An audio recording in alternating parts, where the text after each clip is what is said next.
bà đôi nhạc này bạn khơi chẳng tha thọp tọa đong lên pa chẳng gò pi chẳng gò bay chẳng na tại game này mai ở khắp seri mong pa mà đong chẳng gò pram tích khơi chẳng cất tha rang epic rồi có rang legend từ men tê bữa nhạc này chẳng đăng tha rang ấy là lời dân đập kia kêu dục bao sân ấy mà cùng nước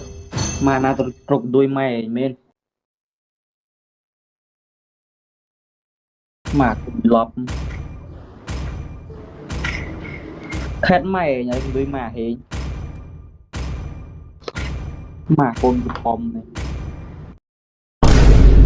បន្ទាប់ពីស្ដាប់ reaction រួចអ្នកគ្នាមើលទៅសុំ rank ក៏អ្នកគ្នាប្រកាសជាដឹងដែរថាជា rank អីចឹងណាឥឡូវខ្ញុំមិនបាច់ចាំប្រាប់ក៏គ្នាយើងដឹងដែរបើគ្នាយើងមិនដឹងទេក៏មិននៅខាងក្រោមមកចាំខ្ញុំប្រាប់ហើយ game នេះសម្រាប់ខ្ញុំលេងឈឺកាយទេព្រោះថាខ្ញុំនៅអត់មានបានទៅដល់ hero top យកមកលេងទេចឹងចង់ចាញ់ចង់ឈ្នះមិនក៏ខ្ញុំអត់ខ្វល់ដែរតែខ្ញុំឆ្ងល់ពួកគាត់មិនបានពួកគាត់នឹងលេងយកចាំងក៏ម្ដង5ហើយលេងជេរគ្នាទៀតអ្នកគ្នាមើលតែម៉ៃសំលេងទៅជេរគ្នាឡើងពេញ game ហើយតែខ្ញុំចូលដាក់ឲ្យអ្នកគ្នាស្ដាប់ចឹងណាថាអ្វីដែលខ្ញុំឆ្ងល់ទីនោះថា Pro Samber Pro Yizongsin ហើយនិង Pro Nolan នោះសឹកតែជាដៃ assassin ហើយមិនបានគាត់មិនលេង solo គាត់លើលេងគ្នា3នាក់ហើយដៃសើដូចគ្នាចឹងហើយលេងចឹងមិនត្រូវគ្នាឡើង rank តាមណាហើយខ្ញុំនឹង Pro Karana នោះលេង solo ទេហើយចំណែកគ្នាគាត់3នាក់នោះគាត់លេង3ចឹងណាតែ game ហ្នឹងក៏ណាត់ Pro Karana ដែរដោយសារតែគាត់តែឯងហើយចំណែកឲ្យគ្នាគេគឺ3នាក់អញ្ចឹង1 vs 3អ្នកគ្នាគិតមើលជេរណាឈ្នះណាចាញ់ហើយ Pro នោះដល់តែ3នាក់ម៉ែព្រោះជេរ Pro Karana មួយឯងដល់អញ្ចឹងមានអារម្មណ៍ថាណាត់គាត់ដែរអញ្ចឹងណាហើយ game នេះខ្ញុំរងចាំទៅ6នាទីដើម្បី surrender អាងអូស top របស់ខ្ញុំទេព្រោះថា rank អីខ្ញុំមិនសូវខ្វល់ទេព្រោះថាខ្ញុំឡើង100 star អញ្ចឹងហើយណាមួយជិតចប់ season ផងអញ្ចឹងពងឲ្យចប់ season មុនតន់តម្លាក់ទៅដល់ epic ទាំងអស់គ្នាទេអញ្ចឹងចង់ចាញ់ឈ្នះមិនក៏ខ្ញុំសូវខ្វល់ដែរបន្ទាប់ពីរងចាំយ៉ាងយូរឥឡូវដល់នាទីទី6ខ្ញុំទៅការ surrender យកតែម្ដងហើយចំពោះគ្នាខ្ញុំវិញក៏ទៅការ surrender ដូចគ្នាដែរថាដឹងលេងស្អីទៀតបើចាំងក៏ម្ដង5ទៅបីជាខំលេងយ៉ាងណាក៏ឈ្នះគេដែរអញ្ចឹងណាហើយខ្ញុំនេះតំឡើង100 star ថ្មីថ្មឥឡូវធ្លាក់ទៅដល់ rank glory វិញហើយបន្ទាប់ពីយើងចប់ game ហើយខ្ញុំក៏ឆ្ងល់ទៅចូលមើល account របស់ពួកគាត់មួយ